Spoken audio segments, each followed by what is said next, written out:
CPI AP రైతు సంఘం ఆధ్వర్యంలో Nandikotkur SBI bank manager Raghunatha Reddy గారికి వినతి పత్రం ఇవ్వడం జరిగింది. ఈ సందర్భంగా ఏపీ రైతు సంఘం జిల్లా నాయకుడు వెంకటేశ్వర్లు మాట్లాడుతూ 6 మండలాల్లో పేద, చిన్న, మధ్యతరగతి రైతులు, SC, ST, BC, minority, OC కుటుంబాల్లోని రైతులు భూమి మీద ఆధారపడి పంటలు పండిస్తూ వ్యవసాయం చేస్తూ జీవనం కొనసాగిస్తున్నారని, అదేవిధంగా కౌలు రైతులు పొలం తీసుకొని వ్యవసాయం చేస్తున్నారని, అతివృష్టి, అనావృష్టి వల్ల పంటలు పండక రైతులు, కౌలు రైతులు నష్టపోతున్నారని, ప్రైవేట్ అప్పులు తెచ్చుకుని అధిక వడ్డీలు కట్టలేక, పిల్లల చదువులు ఫీజులు కట్టలేక, పై చదువులు చదివించలేక ఆడపిల్లలను చదువులను మధ్యలో ఆపివేసి పెళ్లిళ్లు చేసి పంపించడం జరుగుతుందని, అందువల్ల ప్రభుత్వాలు రైతులకు అండగా ఉండి రైతులు నష్టపోకుండా ఆర్థిక భరోసా ఇవ్వాలని, బ్యాంకుల ద్వారా రుణాలు మంజూరు చేసి రైతులకు బ్యాంకుల ద్వారా ట్రాక్టర్లు సబ్సిడీ ద్వారా యంత్ర పరికరాలు ఇచ్చి రైతులను ఆదుకోవాలని కోరారు. రైతులు ఈ క్రాప్ చేసుకోవడం కూడా లేట్ ప్రాసెస్ అవుతా ఉంది. అందుకొరకే స్కేల్ ఆఫ్ ఫైనాన్స్ కింద ఇచ్చేటువంటి రుణాన్ని అన్ని రకాల పంటలకు కూడా ఇప్పుడు 30,000 నుంచి 50,000, 60,000 లోపు మాత్రమే ఇస్తా ఉన్నారు. దాన్ని అధిగమించే దానికోసం కూడా ఎకరాకు స్కేల్ ఆఫ్ ఫైనాన్స్ కింద ₹1,00,000 ఇవ్వాలని చెప్పేసి మేము కోరుతా ఉన్నాం.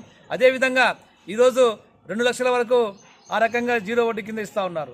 దాన్ని 3 లక్షలకు కూడా పెంచాలని చెప్పేసి కూడా మేము డిమాండ్ చేస్తూ ఉన్నాం. ₹1,00,000 అన్నారు, మరి దానివలన రైతులకు అధిక వడ్డీలు కూడా పడతా ఉన్నాయి. అందుకొరకే ఏపీ రైతు సంఘం ఈ ప్రభుత్వాన్ని మేము కోరుతా ఉన్నాం. ₹3 లక్షల జీరో వడ్డీ కింద కూడా రుణం ఇవ్వాలని చెప్పేసి కోరుతా ఉన్నాం.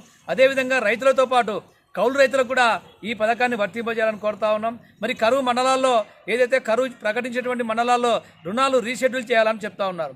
రీషెడ్యూల్ అంటే 1 సంవత్సరం కరువు మండలం ప్రకటిస్తే 7 సంవత్సరాల వరకు కూడా రీషెడ్యూల్ వర్తిస్తూ ఉంది. అలాంటి రీషెడ్యూల్ చేసేటువంటి విధానాన్ని ఈరోజు ప్రభుత్వం కొనసాగించాలని చెప్పేసి కోరుతా ఉన్నాం.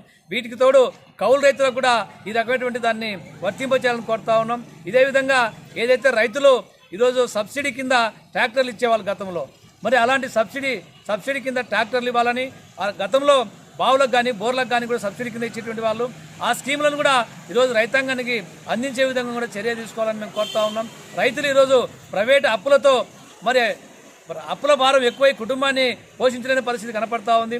ఒక పక్క అతివృష్టి, అనావృష్టి, కరువు కాటకాల వల్ల రైతాంగం నష్టపోతా ఉన్నారు. అందుకొరకే మరి మధ్యలోనే పిల్లలను చదువులు ఆపేసి ఈరోజు చదువుకోని పరిస్థితి మనకు కనపడతా ఉంది. మరిన్ని అప్డేట్స్ కోసం మా ఛానల్ని సబ్స్క్రైబ్ చేయండి.